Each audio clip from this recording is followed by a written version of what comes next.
Je suis avec Monsieur Aboubakry Ba, journaliste sportif. Alors, vous êtes là dans le cadre de la cérémonie de tirage au sort de la prochaine Coupe d'Afrique des Nations. Quelles sont déjà vos impressions sur les 24 équipes qualifiées pour cette compétition? Les meilleurs sont là, incontestablement. Je vais dire que le plateau est très très relevé. On a connu des éliminatoires très disputés. Enfin, il a fallu attendre la dernière journée pour voir des cadors africains décrocher leur qualification. Je peux parler du Cameroun notamment. Non, toutes les équipes qu'on attendait sont là. Alors, on peut peut-être déplorer l'absence pour nous, Ouest-Africains, des pays comme le Bénin, le Togo, qui quand même a commencé à exister sur l'échiquier comment on appelle ça, ouais, sous-régional.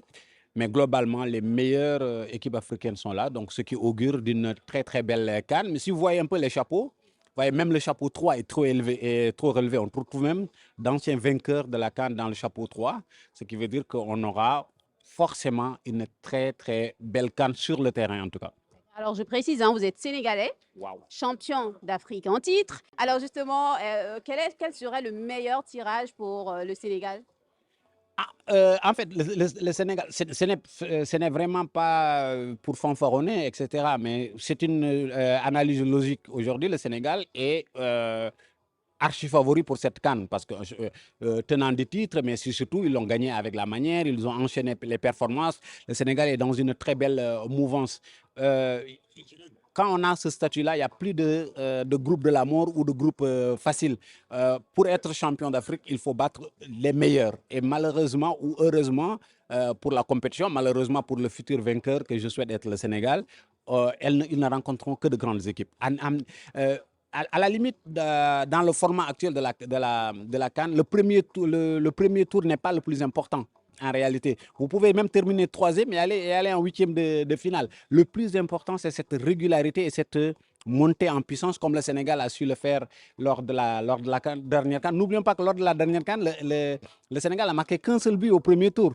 Ils ont fait une seule victoire, deux matchs nuls, 0-0. On me disait que ben voilà, l'équipe à la ramasse.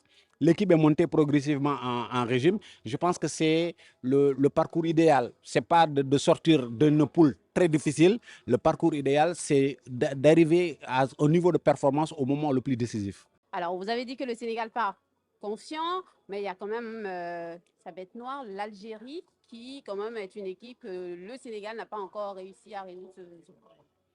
Oui, le Sénégal n'a pas besoin de battre l'Algérie pour être champion d'Afrique. La preuve, l'année dernière, lors de la dernière édition, ils n'ont pas battu l'Algérie. Ils étaient champions d'Afrique quand même.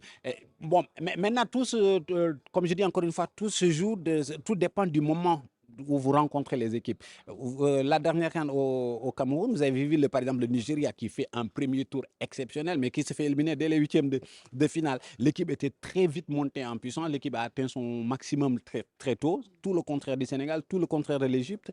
La Côte d'Ivoire avait très bien démarré avant de se faire faire sortir plus tard.